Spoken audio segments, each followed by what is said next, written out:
और प्रयागराज महाकुंभ में पहुंचे बिजनेसमैन गौतम अडानी भंडारे के लिए खिचड़ी बनाई, 50 लाख लोगों को महाप्रसाद का वितरण किया। संगम में पूजा के बाद लेटे हनुमान जी के दर्शन भी करेंगे। हम आपको बता दें कि गौतम अडानी कुछ ही देर पहले प्रयागराज पहुंच चुके हैं और क्योंकि लगातार प्रयागराज में श्रद्धालुओं का तांता लगा हुआ है, वीआईपी मूवमेंट बहुत ज्यादा है। इस बीच गौतम अडानी के आने पर सुरक्षा इंतजाम और भी पुख्ता कर दिए गए थे। 50 लाख लोगों को महाप्रसाद का वितरण किया और गौतम अडानी की तरफ से भंडारे के लिए खिचड़ी बनाई गई। संगम में पूजा के बाद लेटे हनुमान जी के दर्शन भी करेंगे गौतम अडानी। तो प्रयागराज महाकुंभ में बिजनेसमैन गौतम अडानी पहुंच चुके हैं। कुछ ही देर पहले गौतम अडानी वहां पर पहुंचे और साथ ही साथ हम आपको बता दें कि वहां पर उन्हें महाप्रसाद भी वितरित किया लोगों के बीच में और कुछ देर अभी वो वहीं पर रुकेंगे, लेटे हनुमान जी के मंदिर भी जाएंगे।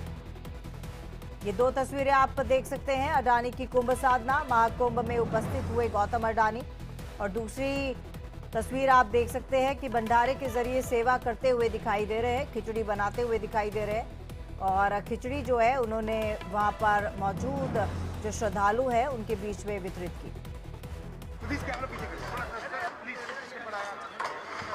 तो ये दो तस्वीरें आप देख रहे हैं महाकुंभ से। लगातार महाकुंभ में श्रद्धालुओं का तांता लगा हुआ है, रोज लाखों की तादाद में श्रद्धालु वहां पर आ रहे हैं। वीआईपी मूवमेंट जो है वो बहुत ज़्यादा है, व्यवस्था चाक चौबंद की गई है।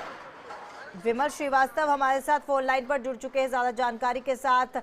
विमल, गौतम अडानी पहुंच चुके हैं, फिलहाल आगे उनका क्या कार्यक्रम और अभी की क्या अपडेट आपके पास?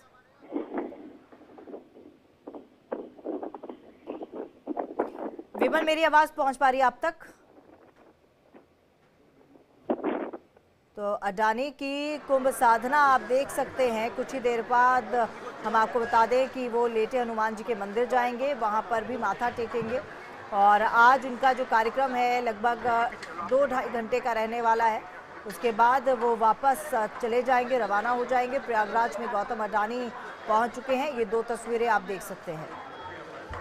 50 लाख लोगों को प्रसाद वितरित किया, खिचड़ी बनाई। उत्तर प्रदेश के प्रयागराज जिले महाकुंभ जारी है। हमारे साथ विमल एक बार फिर से जुड़ चुके हैं। विमल, गौतम अडानी वहां पहुंच चुके हैं, तस्वीरों के माध्यम से हम अपने दर्शकों तक तमाम अपडेट पहुंचा रहे हैं। फिलहाल आगे का क्या कार्यक्रम?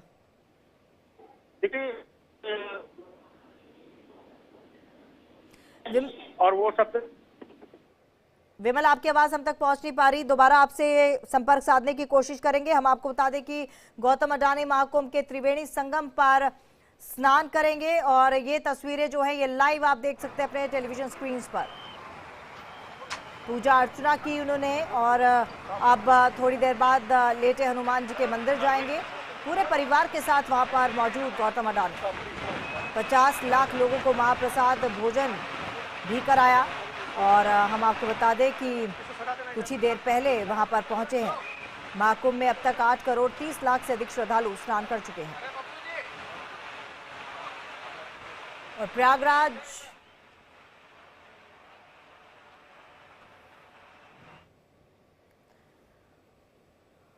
और महाकुंभ मेले में लाखों की संख्या में नागा साधु पहुंचकर गंगा स्नान कर रहे हैं। लेकिन क्या आप जानते हैं नागा साधु बनना कितना मुश्किल है? नागा साधु बनने के लिए कितनी तरह की कठिन परीक्षाओं का सामना करना पड़ता है। नागा साधुओं को ब्रह्मचर्य के नियम का पालन करना पड़ता है और तो और इस परीक्षा को पूरी करने के बाद पंचदेव से दीक्षा लेनी होती है। बता दें कि भगवान शिव, भगवान विष्णु, शक्ति, सूर्य, गणेश, पंचदेव इन्हें कहा जाता है। कुंभ के किसी एक शाही स्नान के दिन आयोजित दीक्षांत समारोह के दौरान नागा सन्यासी को नागा सर्टिफिकेट दिया जाता है। ये पूरा सर्टिफिकेट संस्कृत में होता है। बाहरी लोगों को इसे देखने की इजाजत नहीं होती है। इस सर्टिफिकेट पर नागा की उम्र, पता, गुरु का नाम सब होता है। नागा सारा जीवन धर्म के प्रचार के लिए समर्पित करते हैं, दान में मिले भोजन पर आश्रित रहते हैं। नागा साधु बनने के लिए सबसे पहले इन्हें गुरु की निस्वार्थ सेवा के जरिए महापुरुष का दर्जा प्राप्त करना होता है और फिर प्रमोशन के बाद ये अवधूत का पद हासिल करते हैं। हैरान करने वाली बात यह है कि कई बार तो नागा साधु बनने के लिए इन अवधूतों को कई सालों का इंतजार करना पड़ता है। आज हमारे साथ करीबन 450 से लेकर के 500 संत हमारे साथ थे, जो करीबन कम से कम 12 साल से ज़्यादा हमारे अखाड़े में रहते हैं, जिनको हमने दिगंबर का हमारे यहाँ तनतोड़ा कहते हैं, और आज उनको संन्यास देने जा रहे हैं।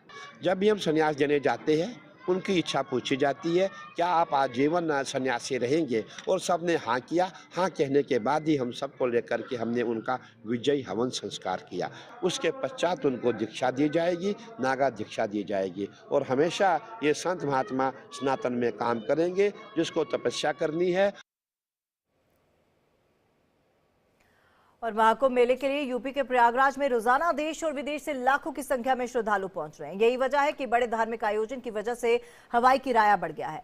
विश्व हिंदू परिषद की गुजरात शाखा ने प्रधानमंत्री मोदी को चिट्ठी लिखकर इस मुद्दे पर ध्यान देने की अपील की है। वहीं टूर ऑपरेटर्स का कहना है कि आने वाली उड़ानों में बहुत ज्यादा एडवांस बुकिंग और सीमित सीट्स होने की वजह से हालत बिगड़ रहे हैं। बता दें कि किराया बहुत ज्यादा होने की वजह से लोगों की जेब पर असर पड़ रहा है, और यही वजह है कि हवाई किराया ज्यादा होने की वजह से महाकुंभ में दूर दराज से आने वाले यात्रियों को मुश्किल हो रही है। महाकुंभ में जाने के लिए लाखों जो दर्शनार्थी उनको जाना है, लेकिन हम एयरफेयर की बात करें भारत की कोई भी डेस्टिनेशन से, तो जो लो कॉस्ट एयरलाइंस है आज उन्होंने अपनी प्रयागराज की सीधी फ्लाइट शुरू की है। जो नॉर्मल डेज में रिटर्न अहमदाबाद प्रयागराज अहमदाबाद 7,000 एयरफेयर होता है, वो आज वो लोग 40,000 से 60,000 तक का वसूल कर रहे हैं। ऐसे ही बॉम्बे से देखेंगे 60,000 रिटर्न है। प्लेन के भाड़े अभी इतने बढ़ गए हैं कि 50,000 में आने जाने का किराया, जो ऐसे नॉर्मल 4,500-5,000 होते हैं, तो आने जाने का 50,000 खर्चा है, वो बहुत बड़ा खर्चा है। इसके कारण कितने लोग श्रद्धालु हैं, जाना चाहते हैं, नहीं जा सकते हैं। तो ऐसे लोगों के लिए भी सरकार को कुछ करना चाहिए। मैंने प्राइम मिनिस्टर को एक लेटर लिखा है, मैं आपको देता हूँ। वो लेटर के अंदर मैंने लिखा है कि आपने जो गाड़ियों की व्यवस्था की वो तो अच्छी सामान्य लोगों के लिए, लेकिन ऐसे बुजुर्ग लोग हैं जिनको पाइपलाइन ही जाना पड़ता है, लेकिन उनकी इतनी स्थिति नहीं है, इसके लिए उनको दर्शन कर नहीं सकते, उसके आस्था का प्रश्न है, तो आप कुछ व्यवस्था करो, ऐसा मैंने प्राइम मिनिस्टर को लिखा है। और यूपी के प्रयागराज में महाकुंभ के दौरान एक अनोखी पहल हुई है। वैसे तो इस बार का महाकुंभ कई मायनों में खास है, लेकिन महिला सशक्तिकरण को बढ़ावा देने के लिए त्रिवेणी संगम पर जो हुआ उसकी चर्चा चारों तरफ है। पहली बार महाकुंभ के दौरान त्रिवेणी संगम पर युवा लड़कियों ने गंगा आरती की।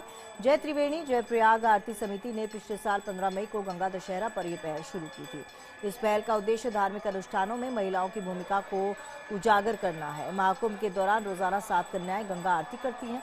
प्रतिभागियों ने धार्मिक आयोजन के दौरान इस पवित्र अनुष्ठान में शामिल होने पर खुशी जाहिर की है।